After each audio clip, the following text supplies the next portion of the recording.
नमस्कार दोस्तों। आज हम आपको एक ऐसी सच्ची कहानी सुनाने जा रहे हैं जो प्यार, वफादारी और एक दिल दहला देने वाले मोड़ से भरी हुई है। ये कहानी है एक जांबाज आर्मी मैन की जिसने देश की रक्षा की शपथ ली थी और एक मासूम लड़की की जिसने उसके साथ अपने सपने सजाए थे। दोनों की मुलाकात एक संयोग थी, लेकिन धीरे धीरे यह मुलाकात प्यार में बदल गई। उनके बीच 2 साल तक गहरा रिश्ता रहा, जिसमें हंसी, खुशी, सपने और वादे थे। लेकिन फिर एक दिन ऐसा आया जिसने उनकी पूरी जिंदगी हमेशा के लिए बदल दी। इस कहानी का सच जानने के लिए हमारे साथ बने रहिए, क्योंकि जो होने वाला है उसे सुनकर आपके रोंगटे खड़े हो जाएंगे। यह कहानी शुरू होती है 2 अगस्त 2024 की रात 8 बजे। रीना शर्मा, जो बिहार की रहने वाली 30 वर्षीय महिला थी, एक ऑटोमोबाइल शोरूम में काम करती थी। वह अपनी एक सहकर्मी और दोस्त के साथ एक किराए के मकान में रहती थी। 2 साल पहले पाटना में रहते हुए उसकी मुलाकात एक नौजवान से होती है। धीरे धीरे यह मुलाकात दोस्ती में बदलती है और फिर दोनों के बीच प्यार हो जाता है। बाद में रीना को पता चलता है कि उस नौजवान का नाम रवि कुमार है। रवि भारतीय सेना में था और संयोग से उसकी पोस्टिंग नागालैंड में थी। वह आर्मी में फार्मेसी डिपार्टमेंट में कार्यरत था और मेडिकल ड्यूटी संभालता था। जब भी उसे छुट्टी मिलती, वह पाटना आता और रीना से मिलता था। जब वह नागालैंड में होता, तो दोनों फोन पर घंटों बातें करते। लेकिन यह सिलसिला अचानक 28 अक्टूबर की रात टूट जाता है। रात के करीब 8 बजे रीना अपनी रूममेट के साथ पीजी में थी। तभी उसके मोबाइल पर एक कॉल आता है। यह कॉल रवि कुमार की मां के नंबर से था। चूंकि रीना रवि की मां को जानती थी, इसलिए उसने बिना किसी झिझक के कॉल उठाया। फोन पर रवि कुमार था। उसने कहा, चलो आज मिलते हैं, कहीं बाहर डिनर करते हैं। यह सुनकर रीना बहुत खुश हो गई। आखिरकार रवि कुमार बहुत कम ही पाटना आता था, क्योंकि आर्मी में छुट्टियां कम मिलती थीं। उसने तुरंत तैयार होकर रवि कुमार से मिलने का फैसला किया। रवि ने उसे एक खास जगह पर बुलाया था, एक पॉइंट जहां वे पहले भी कई बार मिल चुके थे। वहां पहुंचने के बाद दोनों साथ होते हैं, लेकिन इस मुलाकात के बाद जो होता है वह रीना की जिंदगी को पूरी तरह बदल देता है। 28 अगस्त की रात जब काफी देर हो गई और रीना नहीं लौटी, तो उसकी दोस्त को चिंता होने लगी। उसने रीना के मोबाइल पर कॉल किया। घंटी बज रही थी, लेकिन रीना फोन नहीं उठा रही थी। उसे लगा कि शायद वह कहीं रुक गई होगी, लेकिन पहले ऐसा कभी नहीं हुआ था। फिर भी उन्होंने इंतजार करते हैं कि शायद रीना कहीं गई होगी। सुबह हो गई, लेकिन रीना तब भी नहीं लौटी। उसकी दोस्त ने उसके शोरूम में फोन करके पता किया कि क्या वह काम पर आई थी, लेकिन मालूम पड़ा कि वह वहां भी नहीं पहुंची थी। रीना कभी बिना बताए गैर हाजिर नहीं होती थी। वह बहुत जिम्मेदारी से अपना काम करती थी। दोपहर होते होते जब अब तक उसका कोई पता नहीं चला, तो उसकी दोस्त को और ज्यादा चिंता होने लगी। तब उसने पहली बार रीना के घर वालों को फोन किया। चूंकि दोनों पीजी में साथ रहती थीं, इसलिए एक दूसरे के इमरजेंसी नंबर उनके पास थे। ज्योत्सना की दोस्त ने उसके घर वालों को सारी बात बताई कि ज्योत्सना पिछली रात 8 बजे बाहर गई थी। उसका मोबाइल लगातार बज रहा है, लेकिन वह कॉल रिसीव नहीं कर रही और आज वह काम पर भी नहीं आई थी। यह सुनते ही रीना के घर वाले तुरंत पाटना पहुंचे और पुलिस स्टेशन जाकर उसकी गुमशुदगी की रिपोर्ट दर्ज करवाई। लेकिन पुलिस का वही रवैया था। जब तक कोई बड़ी बात न हो, वे गंभीरता से कार्रवाई नहीं करते। उन्होंने सिर्फ औपचारिकता के तौर पर रिपोर्ट लिखी और कहा कि लड़की बालिग है, समझदार है, पढ़ी लिखी है, शायद किसी दोस्त के साथ गई होगी और जल्द लौट आएगी। घर वालों को भी उम्मीद थी कि रीना वापस आ जाएगी, क्योंकि उसका मोबाइल बज रहा था। देखते ही देखते 20 दिन बीत जाता है। 28 अगस्त को वह लापता हुई थी। अब 20 सितंबर के आसपास की तारीख आ गई थी। फिर भी रीना का कोई सुराग नहीं मिला था। इधर रीना के घरवाले लगातार उसकी तलाश में थे। उन्हें चिंता थी कि अगर वह कहीं गई भी है, तो शायद कभी कॉल या मैसेज करेगी। लेकिन न तो कोई फोन कॉल आई और जो घंटी बज रही थी, वह भी अब बंद हो चुकी थी। इससे घरवालों की चिंता और बढ़ गई। 20 दिन बीतने के बाद वे पुलिस के पास पहुंचे और मिसिंग रिपोर्ट दर्ज करवाई। उन्होंने पुलिस से सवाल किया, साहब, आपने अब तक उसे ढूंढा क्यों नहीं? अब पुलिस को भी एहसास हुआ कि 20 दिन बीत चुके हैं और रीना शर्मा अब तक घर नहीं लौटी। उन्हें भी लगा कि इस मामले को गंभीरता से लेना चाहिए। घरवालों को शक था कि रीना का किडनैपिंग कर लिया गया है। पुलिस को भी यह आशंका हुई क्योंकि एक बालिग, पढ़ी लिखी लड़की बिना किसी खबर के अचानक गायब हो जाए तो मामला संदिग्ध बन जाता है। साथ ही पुलिस को यह भी डर था कि अगर यह कोई हाई प्रोफाइल केस निकला तो उनकी लापरवाही उजागर हो जाएगी और उनकी फजीहत होगी। दबाव में आकर पुलिस ने आखिरकार 20 दिन बाद रीना की किडनैपिंग का केस दर्ज कर लिया और गंभीरता से जांच शुरू कर दी। जांच शुरू होते ही सबसे पहले पुलिस ने रीना के मोबाइल का लोकेशन ट्रैक किया। यह काम वे 20 दिन पहले भी कर सकते थे, लेकिन तब उन्होंने नहीं किया। जब अब लोकेशन ट्रेस किया गया तो जो सामने आया वह चौंकाने वाला था। 28 अगस्त को रीना का फोन नागपुर में एक्टिव था। 29 अगस्त को उसकी लोकेशन पुणे में मिली। 30 अगस्त को वह महाराष्ट्र के किसी और जिले में ट्रेस हुआ। इस तरह ज्योत्सना का मोबाइल अलग अलग शहरों और जिलों में लगातार एक्टिव था। अब पुलिस को यह समझ नहीं आ रहा था कि अगर वह घूमने निकली थी तो उसने परिवार से संपर्क क्यों नहीं किया। इस केस की सबसे बड़ी परेशानी यह थी कि मोबाइल का लोकेशन तो मिल रहा था, लेकिन खुद रीना कहाँ है यह पता नहीं था। अब पुलिस ने आसपास के इलाकों में पूछताछ की कि कहीं कोई लावारिस लाश तो नहीं मिली या किसी गुमशुदा लड़की की रिपोर्ट तो नहीं आई, लेकिन वहां से भी कोई सुराग नहीं मिला। किडनैपिंग के मामलों में सबसे बड़ा खतरा यह होता है कि अगर पीड़ित को सही समय पर न बचाया जाए तो उसकी जान को खतरा हो सकता है। अपहरणकर्ताओं के लिए लंबे समय तक किसी को जिंदा बंधक बनाकर रखना बहुत मुश्किल होता है। अब पुलिस के सामने वक्त कम था और चुनौती बढ़ी। आखिर रीना कहाँ थी? क्या उसे सच में किडनैप किया गया था या फिर इस केस में कोई और बड़ा राज छिपा था? पुलिस जब रीना के दोस्तों और रूममेट से पूछताछ करती है तो पता चलता है कि 28 अगस्त की रात रीना बिना बताए कहीं गया था। रीना ने सिर्फ इतना बताया था कि वह किसी जरूरी काम के लिए जा रहा है और उसे देर रात हो सकती है। जब पुलिस रीना की कॉल रिकॉर्ड की जांच करती है तो पता चलता है कि 28 अगस्त की शाम 6 बजे उसे एक अनजान नंबर से कॉल आया था। जब पुलिस उस नंबर की पड़ताल करती है तो मालूम होता है कि यह नंबर किसी जानकी नाम की महिला का है। पुलिस जब उस नंबर पर कॉल कर जानकी से पूछताछ करती है कि क्या आप रीना को जानती हैं और 28 अगस्त को आपने उसे कॉल क्यों किया था, तो जानकी जवाब देती है, हाँ मैं रीना को जानती हूँ, लेकिन उस दिन मैंने उसे कॉल नहीं किया था। शायद मेरा बेटा रवि कुमार ने किया हो। जब पुलिस को यह जानकारी मिली तो उन्होंने रवि कुमार के बारे में जांच शुरू कर दी। पता चला कि रवि एक आर्मी ऑफिसर है। अब सवाल यह था कि रीना का रवि कुमार से क्या संबंध था। पुलिस ने आर्मी से अनुमति मांगी कि उन्हें रवि कुमार से पूछताछ करनी है। आर्मी ने सहयोग जताते हुए कहा कि जैसे ही वह अस्पताल से डिस्चार्ज होगा उसे पुलिस को सौंप दिया जाएगा, क्योंकि एक हादसे के कारण वह घायल हो गया था। पाटना पुलिस को अब इंतजार था कि अस्पताल से कोई सूचना मिले और वे आगे की कार्रवाई कर सकें। लेकिन फिर अचानक एक चौंकाने वाली खबर आई। जिस आर्मी हॉस्पिटल में रवि कुमार भर्ती था वहीं से फोन आया कि वह अस्पताल से गायब हो गया है। यह खबर पुलिस के लिए बेहद अजीब थी। उसे पता था कि पुलिस उससे पूछताछ करने वाली है, फिर भी वह अचानक लापता हो गया। पुलिस को लगा कि शायद वह भागा नहीं होगा और जल्द ही सामने आ जाएगा, लेकिन यह गलतफहमी जल्द ही दूर हो गई। 2 दिन बाद खबर आई कि रवि कुमार ने एक लोकल कोर्ट में अग्रिम जमानत की याचिका दाखिल कर दी है। इसका मतलब साफ था, उसे डर था कि पुलिस उसे गिरफ्तार कर सकती है। पहले उसने सेशंस कोर्ट में याचिका लगाई, लेकिन वहां से खारिज हो गई। फिर उसने हाई कोर्ट में अपील की, लेकिन वहां से भी बेल नहीं मिली। अब पुलिस के मन में और शक पैदा हुआ। आखिर वह इतना डरा क्यों हुआ है? वह अग्रिम जमानत क्यों चाहता है? पुलिस ने उसकी तलाश तेज कर दी।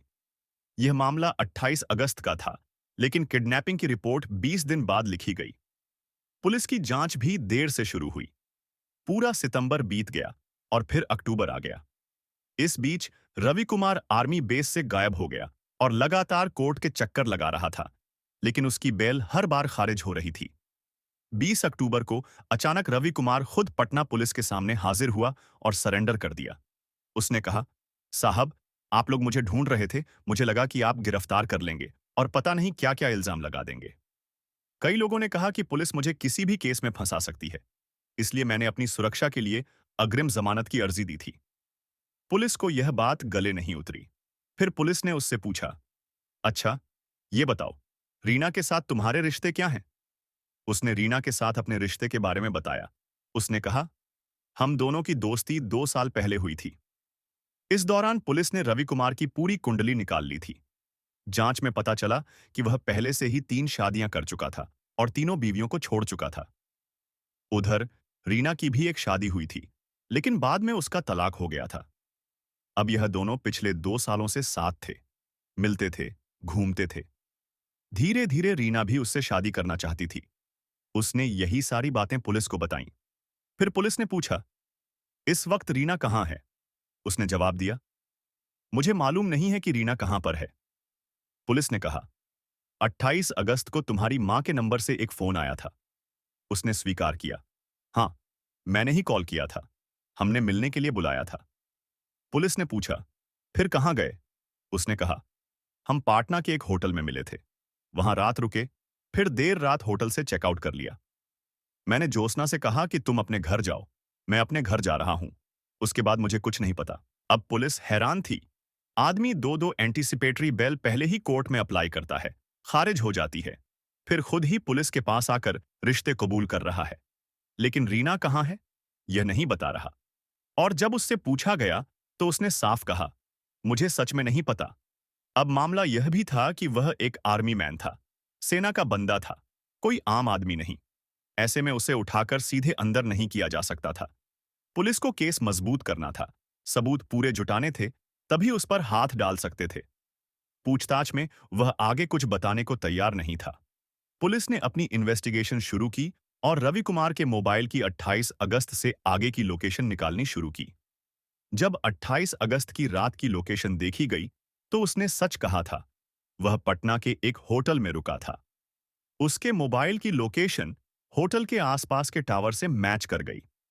इसके बाद उसने कहा कि वह ज्योत्सना को उसके घर छोड़कर चला गया और फिर अपने घर लौट आया। लेकिन यहीं से उसके झूठ का सिलसिला शुरू होता है। जांच में सामने आया कि होटल से निकलने के बाद रवि और रीना दोनों के मोबाइल की लोकेशन पूरी रात एक ही जगह थी और वह जगह पटना के आउटर पर एक सुनसान हाईवे पर थी, जहां दोनों ओर घना जंगल था। अब सवाल यह था कि ये दोनों पूरी रात जंगल में क्या कर रहे थे? पुलिस को शक होने लगा, लेकिन इसके आगे कोई ठोस सुराग नहीं था, सिवाय इस लोकेशन के। अब पुलिस को किसी भी सूरत में रवि कुमार से सच्चाई उगलवानी थी। अब पुलिस ने एक खेल खेला। उन्होंने रवि से कहा, देखो, तुम्हारी 28 अगस्त की कहानी आधी सही है, आधी झूठ। हाँ, तुम होटल तक गए, यह सही है, लेकिन तुमने रीना को उसके घर नहीं छोड़ा।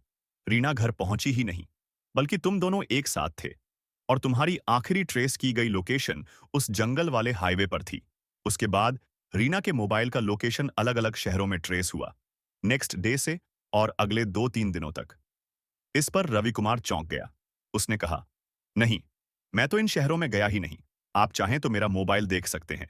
पुलिस ने चेक किया और पाया कि 29 अगस्त को रवि कुमार का मोबाइल पटना में ही था, लेकिन 30 अगस्त से वह नागालैंड पहुंच चुका था, अपने बेस पर लौट गया था। लेकिन एक अजीब बात यह थी कि रीना की लोकेशन ट्रैक करने पर अलग-अलग स्थान दिख रहे थे।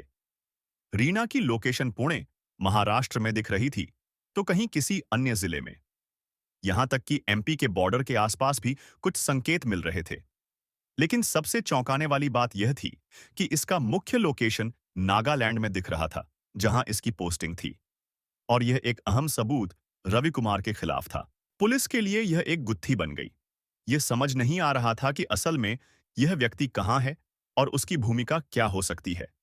लेकिन इससे पहले कि कोई और संदिग्ध अधिकारी बच निकलता, पुलिस को इसी व्यक्ति से सारे सबूत निकलवाने थे। अब पुलिस ने उसे अपने तरीके से सख्ती से पूछताछ की। उन्होंने कहा, देखो, हमारे पास सारे सबूत आ चुके हैं और वे सभी तुम्हारे खिलाफ हैं। तुम्हारा कोर्ट मार्शल तो अलग से होगा, लेकिन यहां भारतीय कानून के तहत तुम पर हत्या या अपहरण का मामला चलेगा और तुम जेल जाओगे। काफी देर तक दबाव डालने के बाद आखिरकार वह आर्मी मैन टूट गया। उसने पुलिस से कहा, अगर ऐसा ही है तो चलो मेरे साथ। इसके बाद 21 अक्टूबर को पुलिस टीम को लेकर वह पटना के आउटर क्षेत्र में एक हाईवे के पास पहुंचा। वहां गाड़ी रोक दी गई।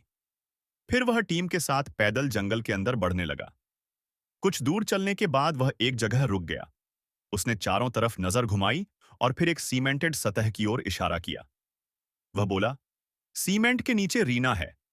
पुलिस को लगा कि शायद वह कोई और कहानी गढ़ रहा है, लेकिन उसकी गंभीरता देखकर तुरंत खुदाई शुरू करवाई गई। पहले सीमेंट को तोड़ा गया, फिर मिट्टी खोदी गई। थोड़ी ही देर में वहां से एक कंकाल बरामद हुआ। उस कंकाल के पास जो चीजें मिलीं, उन्हें रीना के भाई और घर वालों ने तुरंत पहचान लिया।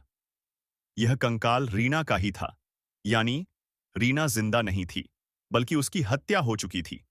और हैरानी की बात यह थी कि कातिल खुद पुलिस को उस जगह तक लेकर आया था जहां उसने लाश दफनाई थी। अब पुलिस ने कहा, जब तुमने लाश ढूंढवा ही दी, तो आगे और पीछे की पूरी कहानी भी बता दो। तब रवि कुमार ने अपनी कहानी सुनाई। उसने कहा, पहले तो रीना और रवि सिर्फ दोस्त थे, लेकिन धीरे धीरे यह दोस्ती प्यार में बदल गई। दोनों ने साथ में 2 साल बिताए, हंसते खेलते, सपने संजोते। रवि रीना से बेइंतहा प्यार करता था और उसके बिना अपनी जिंदगी की कल्पना भी नहीं कर सकता था।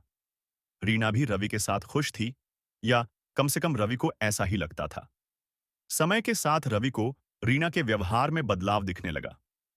अब वह पहले की तरह उसे वक्त नहीं देती, फोन पर देर रात तक ऑनलाइन रहती, लेकिन रवि के मैसेज का जवाब घंटों बाद देती। जब रवि ने उससे इस बारे में पूछा, तो उसने इसे सिर्फ काम का प्रेशर कहकर टाल दिया। रवि के मन में शक की लकीरें उभरने लगीं। उसने रीना पर ध्यान देना शुरू किया, और जल्द ही उसे कुछ ऐसा पता चला जिसने उसके पैरों तले जमीन खिसका दी। जब रवि ने रीना को सरप्राइज देने के लिए उसके घर जाने का फैसला किया, तो उसे अंदाजा भी नहीं था कि उसकी दुनिया एक पल में बिखरने वाली है। दरवाजा खोलते ही जो नजारा उसने देखा, उसने उसकी रूह तक को झकझोर दिया। रीना किसी और लड़के के साथ थी। वही रीना जिससे वह बेइंतहा मोहब्बत करता था, जिसने उसके प्यार की कस्में खाई थीं, आज किसी और की बाहों में थी। रवि का दिल टूट चुका था, लेकिन यह पहली बार नहीं था जब उसके साथ ऐसा हुआ था। उसकी 3 पूर्व पत्नियां भी उसे इसी तरह धोखा देकर छोड़ चुकी थीं। वह बार बार प्यार में चोट खा रहा था, बार बार टूट रहा था, और अब उसकी सहन शक्ति जवाब दे चुकी थी। उसे लगने लगा कि प्यार नाम की कोई चीज इस दुनिया में बची ही नहीं। भरोसा करना अब उसके बस की बात नहीं रही थी। पर इस बार मामला अलग था। रवि रीना से जान से भी ज्यादा प्यार करता था। वह इस धोखे को सह नहीं पाया। उसका दिल जो कभी मोहब्बत से भरा था, अब नफरत और बदले की आग में जलने लगा। उसका गुस्सा हदें पार कर चुका था। प्यार की जगह अब प्रतिशोध ने ले ली थी। अब वह रीना को उसके की सजा देना चाहता था। रवि ने ठान लिया, रीना को उसके गुनाहों की सजा मिलेगी। उसने एक खतरनाक प्लान बनाना शुरू कर दिया। रवि ने अपने प्लान के मुताबिक 28 अगस्त की रात रीना को फोन किया और कहा कि किसी जरूरी बात करनी है। होटल पर मिली। रात के 10 बजे रीना होटल पहुंची। दरवाजा खुला, अंदर हल्का सा अंधेरा था। रवि पहले से मौजूद था। टेबल पर एक शराब की बोतल और 2 ग्लास रखे थे। हम दोस्त की तरह बात कर सकते हैं रीना? रवि ने एक ग्लास उसकी ओर बढ़ाते हुए कहा। रीना को कुछ अजीब तो लग रहा था, लेकिन उसने ग्लास ले लिया। शराब में पहले ही बेहोशी की दवा मिला दी गई थी। कुछ ही मिनटों में रीना की आंखें भारी होने लगीं और वह बेहोश होकर जमीन पर गिर गई। एक बड़ी बात यह थी कि उस होटल में कोई सीसीटीवी कैमरा नहीं था। रवि ने पहले से सब कुछ प्लान कर रखा था। होटल के पिछले दरवाजे से उसने रीना को एक बड़े बैग में डाला और कार की डिक्की में रखकर शहर से 40 किलोमीटर दूर घने जंगल की ओर निकल पड़ा। रात का सन्नाटा था, सड़कें सुनसान थीं और रवि के चेहरे पर कोई शिकन नहीं थी, बस एक ठंडी, खौफनाक शांति।